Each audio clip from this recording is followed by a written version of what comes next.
ഇന്ന് നമ്മൾ ഉണ്ടാക്കുന്ന ഒരു ചപ്പാത്തിയുടെ കൂടെയും അതുപോലെ പത്തിരി പൊറോട്ടയുടെ ഒക്കെ കൂടെ സൈഡ് ഡിഷ് ആയിട്ട് നമ്മുടെ റെസ്റ്റോറൻറ്റിലൊക്കെ കിട്ടുന്ന അതേ ഒരു ടേസ്റ്റിൽ നമുക്കൊരു ടൊമാറ്റോ റോസ്റ്റ് ഉണ്ടാക്കിയാലോ.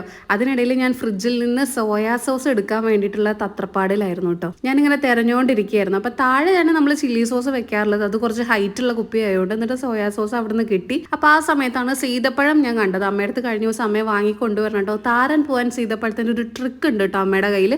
അപ്പോൾ അതെല്ലാവർക്കും കാണിക്കാൻ വേണ്ടിയിട്ട് അതും കൂടെ വാങ്ങിച്ചു കൊണ്ടുവരാൻ വേണ്ടി പറഞ്ഞിട്ടുണ്ടായിരുന്നു. പിന്നെ ഒരു ക്രംബ്രിയുടെ യോഗേട്ട് അത് രാത്രി കഴിക്കാൻ വേണ്ടിയിട്ടാണ് കേട്ടോ.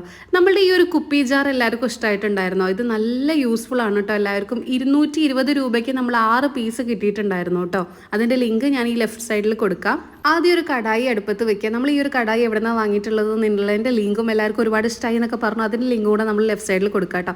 കടായി വെച്ച് അതിലേക്ക് വെളിച്ചെണ്ണ ഒഴിക്കുക. കുറച്ച് ഇഞ്ചി വെളുത്തുള്ളി പേസ്റ്റ് ഇടുക. ഉള്ളി, പച്ചമുളക്, തക്കാളി എല്ലാം കൂടെ ഇടുക. കുറച്ച് സോയാ സോസ് ഒഴിക്കുക. നല്ല ടേസ്റ്റ് ആണ് കേട്ടോ.